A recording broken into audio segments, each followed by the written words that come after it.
I was just going to start with, since I'm the oldest cousin, and somehow I kind of became like a sibling in later years.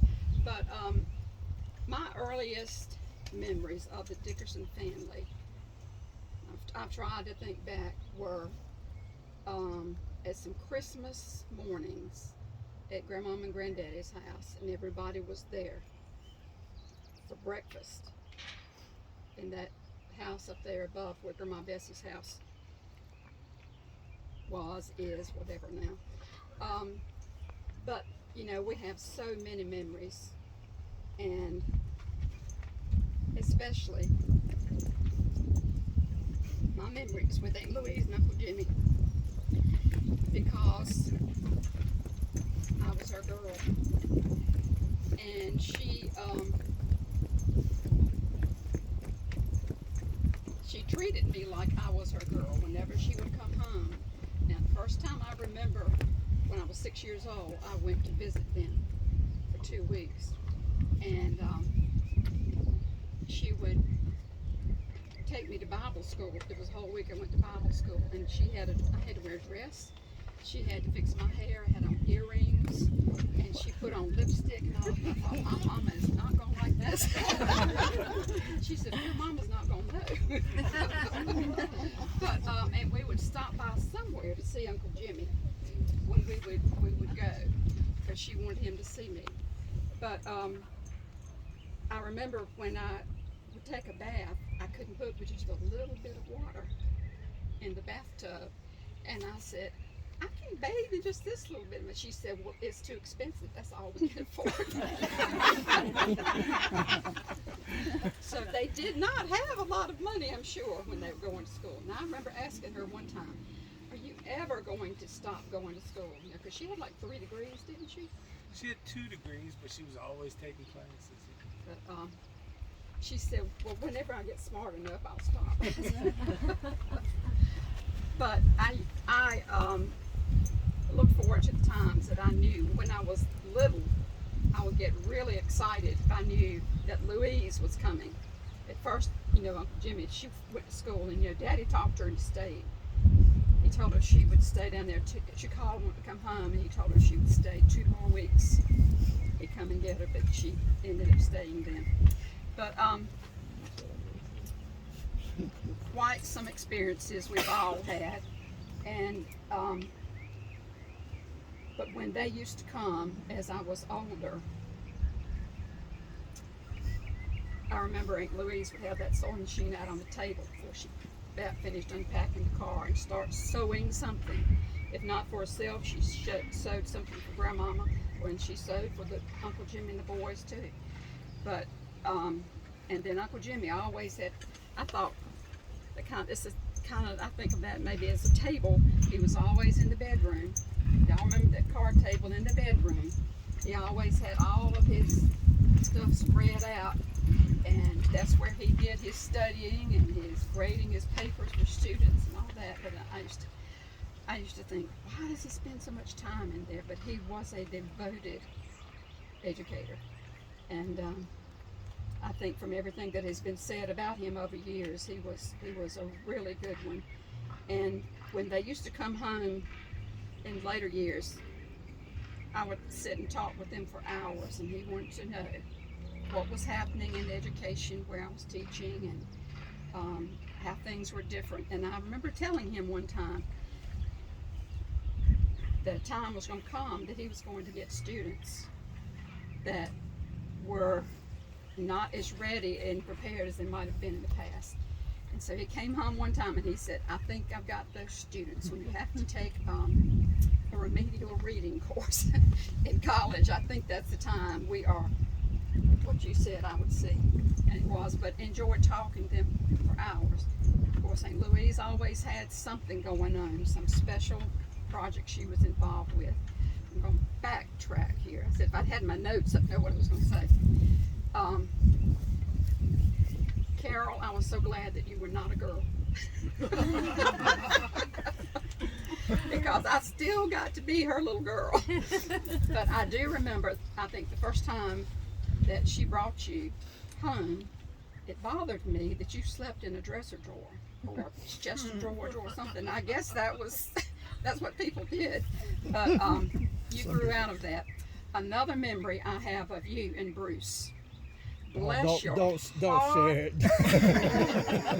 Well, there's more than one, but this one, I feel so sorry for y'all. Y'all wanted to go see a movie at the Kirby, and it was 25 cents for the movie, another 25 cents to get popcorn and drink. I thought you were going to have to get on your knees and beg. You had $1, but to get that second quarter was like, oh, you finally got it. But like I said, they were tight. I mean, they didn't have a lot of money in that time.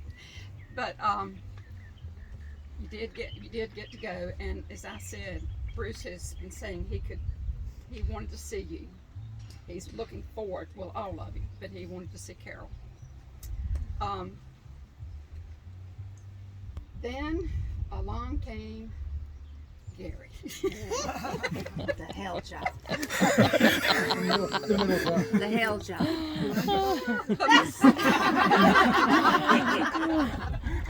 The mischievous one.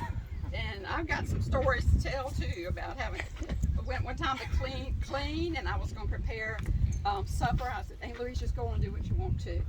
So I would clean.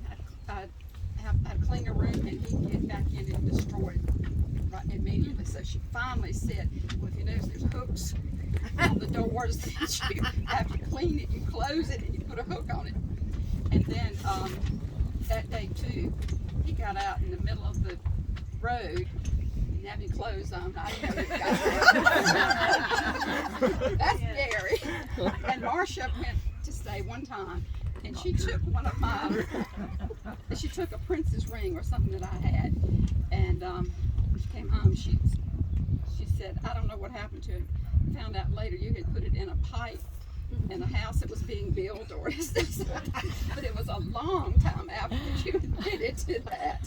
So I don't know that this story is true, but this is what I understand. Is, It probably is. she wanted a girl bad, right? North Trail, and then I was born, and the story is she said, "It's a boy. Throw it in the river." So I was just giving my revenge. And then came Scott. And I was there for 2 weeks when Scott was born. Let's see, when South Carolina. Gary was born in South He was Carolina. born in South I was Carolina. born in Tennessee, just Okay. barely.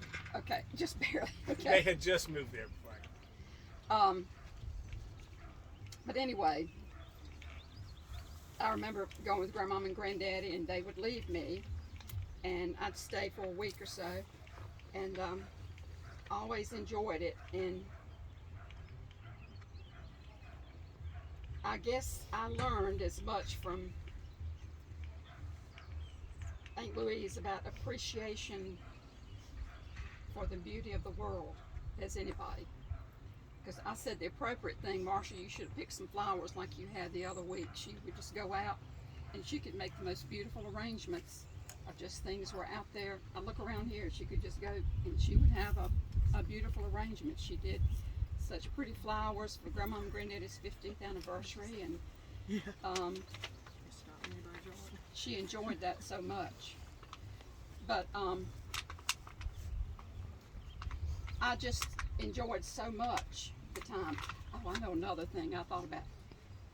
Ray and Stephanie and I had gone back after Christmas on Tobacco Market with him, and it snowed, and we had to stop in Johnson City and stay. I don't know if that's when we were in Kentucky or where it was, but anyway, we came by. One thing I was amazed at was that when the cabinets were opened, every cabinet had what was supposed to go in it. And I understood that was also for Uncle Jimmy to be able to know, because I didn't know then that it has a brand too. So he'd have to know the brand of what green peas or anything, because he would call her sometimes when they got phones and ask her what brand. He could not. I said, he's an absent-minded professor. That's what he was. But we stayed 2 nights, and bless y'all's hearts if you didn't have to get chapstick on, gloves on, hats, boots. You were like, you couldn't even move. You could not go out until you were That was in like June. that. Huh? And I thought, they're never going to even get to go out to play. It's taking so long to get ready. And Jimmy, if you got something She sounded just like Louise. But the next day, Ray said, if we can't get out of here tomorrow, I'm going to get a motel room instead. He said, I can't stand to watch them have to suffer to go what they have to go through to get out just to play in the snow. But when y'all, as you grew up, and she talked to many of us on the phone, the only thing that really used to irritate me was when I was working. She would wait till 10 or 10:30 at night to call. And she wanted to talk forever. And sometimes I would just say, well, I've got to go. I have to go to work tomorrow. Oh, just a few more minutes. But she would go on and on and on. And I would love to be able to talk to her on and on and on and on. But when each of you left, or wherever you were in your life, she would call. I can't tell you how much she loved you and how much she worried of you. And I had forgotten that y'all lived in that basement for 7 years in that 3-story house. But I appreciate everything that you did for her and for him, because she would tell me how good all of you were. And when you were having health problems, I know how upset she was with you. One time you had had some surgery and didn't tell her until after it was over with. But she would call and I don't know what I'm going to do. I don't know. And when you left the state, I think she thought her life had ended. She was never going to see you again. I said, Aunt Louise, you will see him. No, I won't. That's just too far away. But I never knew where Gary was going to be or what he was going to be doing. But she loved you. It is no doubt in my mind. And she loved this family too. Yeah, she would get on my nerves sometimes, but she loved you. And she loved every one of you. And she would call, what have you heard from Johnny? What have you heard from Leon? What have you heard from Richard? What have you heard from Ruth?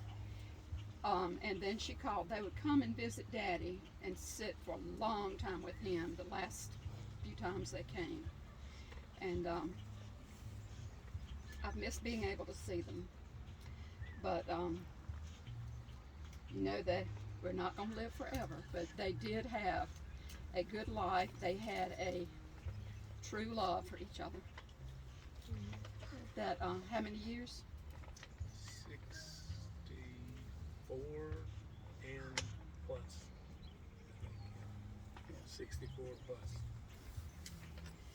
And I just know when I talked to both of them in their later times, Uncle Jimmy got to a place I couldn't talk to him a lot because he was in a lot of pain and all. But when the caregiver was there, she would talk about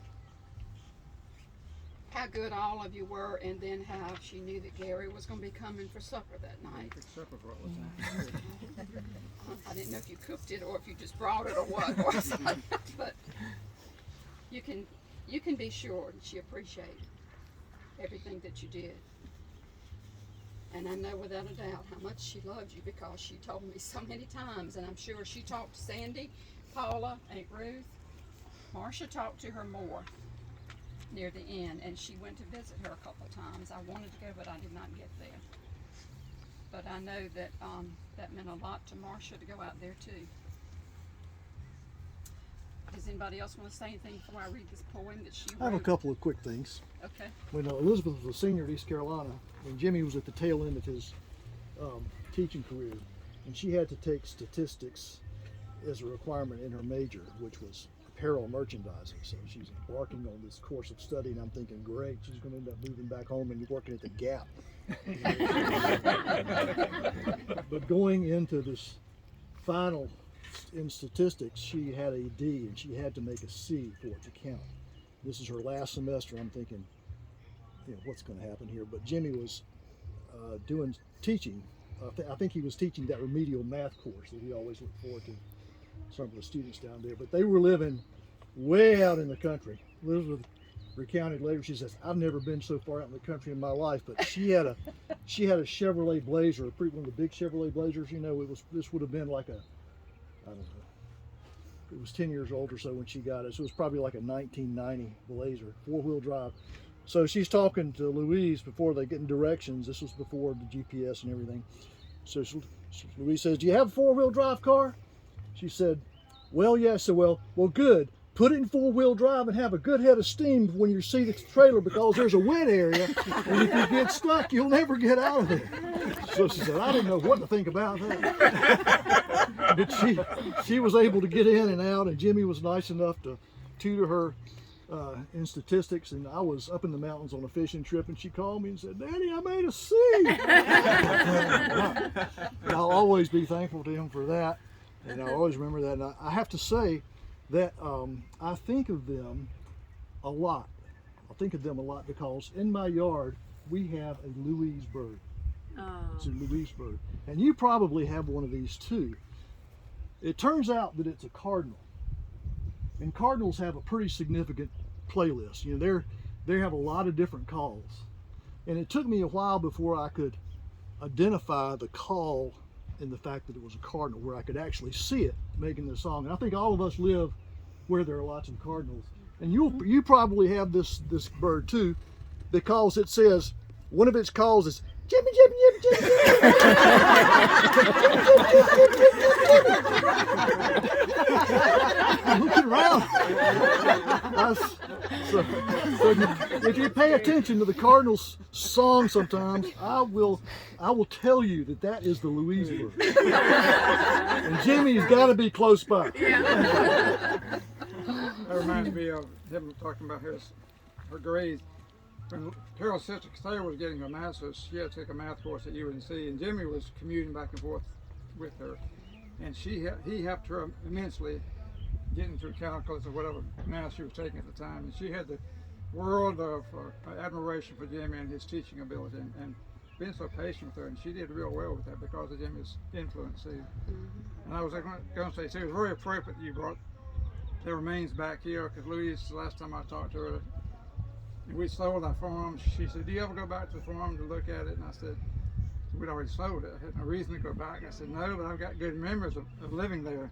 She said, "I want to go back so bad," but she never could make it. But it's appropriate she's back in Roxborough now. I think Uncle Jimmy thought of this as home too. He did. But talking about this math, I was always so amazed. He could not do simple math. He just could not do it. When I found that out, I thought, how can you teach in college? You can't do. But if you saw the pages of what he worked with, talk about algebra, that's nothing compared to what the stuff he did. And I couldn't even, it's just symbols. I remember one time he was trying to disprove Einstein's theory of relativity. He was close, he thought. He died trying to still.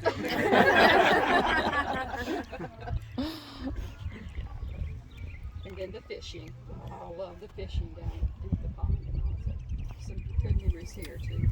Oh, and I was over there at the trailer that's just up the road from me. I remember you coming in the summer times, and y'all had those trails all through the woods. And Wendy used to still play in those woods when she was little. But I say, Stephanie, you went out there one time you got out there, you got out of the bathtub and you stepped on your glasses. You had just gotten and broke your glasses. Oh, you mean in Tennessee? You mean in Tennessee? Yeah. Yeah, in Tennessee. Yeah, when you were out there. Okay, Scott has this poem that he found when he was going through, they found when they were going through some of Aunt Louise's things. It was dated February 13th, 1978. If you must mourn when I am gone, please feel it not for me, but wander through the woods as I would do if I were here, and gaze upon the wonders there, and love as I would love each tender, tiny, greenish sprig upon the carpet earth.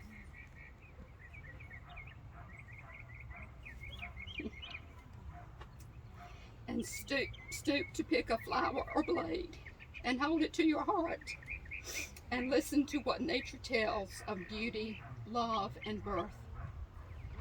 Before you'd leave the woods, I'd hope your heart would not be sad, for daylight shines upon your face. With time to live, be glad. Now live and love with all your heart these things I hold so dear, and sing a lively tune for me, and walk upon the air. For man will come and man will go, but I have hopes that you will love it all before you leave to come and rest with me. Did you want to do anything with any of the rest of this? Yeah, yeah. And I think Carol wanted to talk. Want to talk to Carol? Yeah. You know what I'm saying? Yeah. Yeah. Go ahead.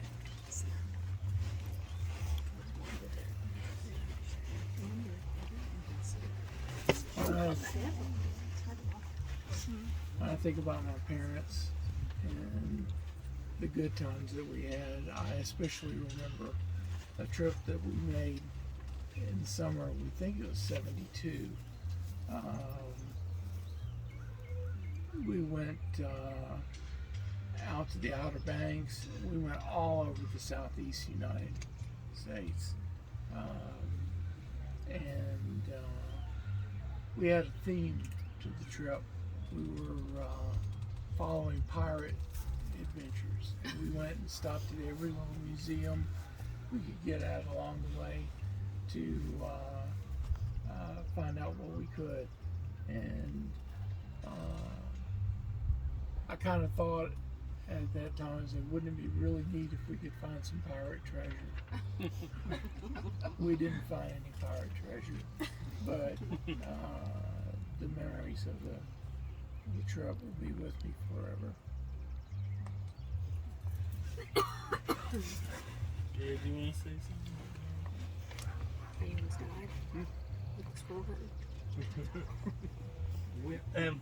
We found, Rose and I were looking through all their things, and we found a folder full of things that they had marked as they wanted to be read, and they had marked it at our funeral. Now, who would think that you would have an our funeral? Wow.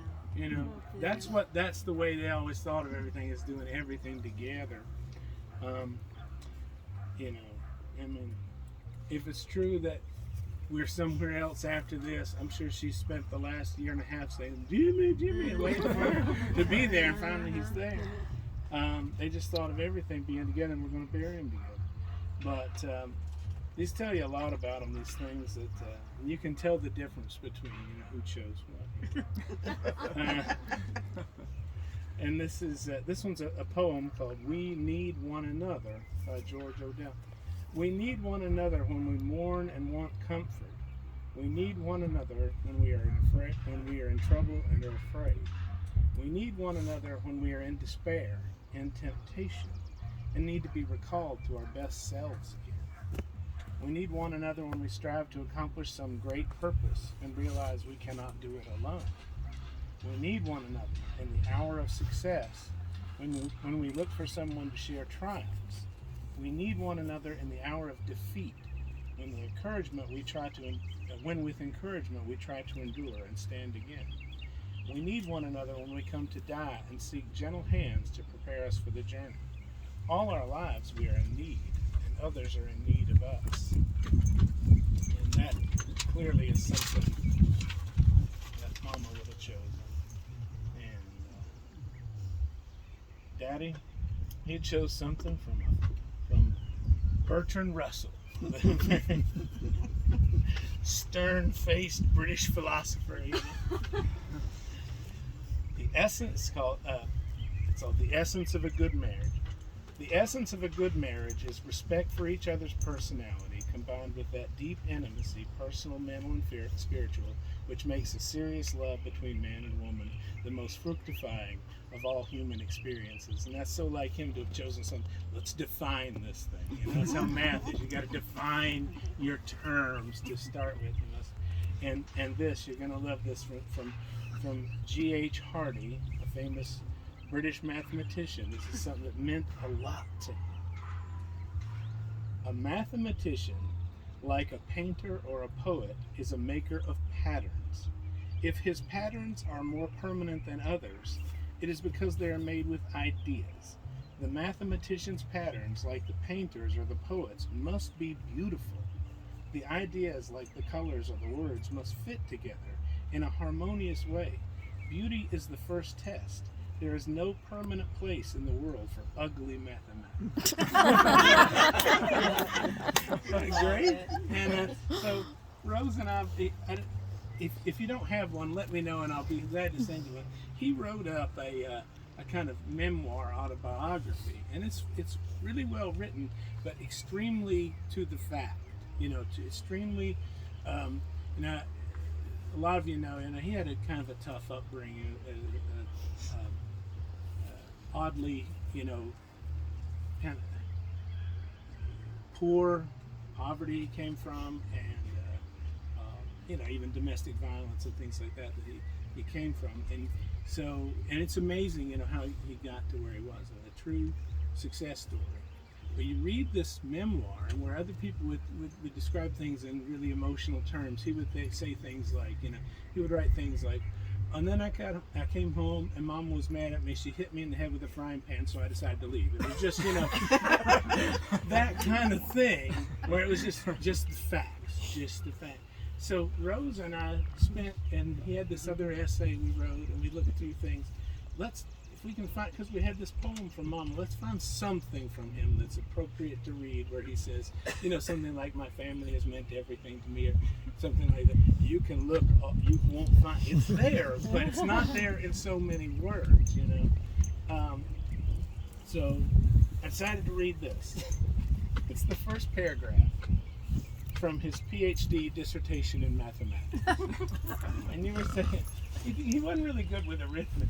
You asked him what's 10% of 200. He wouldn't immediately tell you 20. He'd go, okay, let's set up. He would get the right answer, right? But you tell me if any of you know, I can tell there's beauty here, but I have no idea what this means, but it's amazing. This is from his dissertation titled, Certain Relations Between Objects and Morphisms in Arbitrary Categories and Module Categories. That's mathematics. I was thinking about that just yesterday. This is great. It is well known, and of course we all know this, it is well known that two continuous mappings from a topological space X into a separated space Y, which agree on a dense subspace of X are equal. I mean, we all do that. That goes without saying. The first result established in this paper is that separate spaces are characterized by this property. Hence, separated subspaces can be defined in terms of dense subspaces. A counterexample is given to show that dense subspaces are not characterized by this mapping property. That is, a non-dense subspace of topological space X may completely determine all continuous mappings from X into separated spaces. So I have no idea what it means, but there's some beauty there. And you were talking about how he tutored, he helped you, he helped people. It made me think of the story. I hadn't thought about telling this. I hadn't thought about it in years, but I used to try to make rent money and everything. I used to play a lot more music than I do now. And when I first moved down to Conway to teach at Coastal Carolina, my first contract for the year, it was for $24,000, right? As a full-time, I had to play music to eat. And so I would, on Friday nights, I would play at this place, not every Friday, but a lot of Friday nights. I would play at this place called the Coastal Ale House, and Rose was there a lot. And one Friday night, I knew she was a student. It was she waited tables there. I could tell something wasn't going right. I said, and her name was Casey. I said, what's wrong? She'd been crying.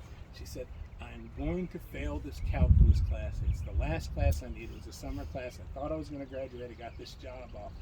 So I'm failing mathematics.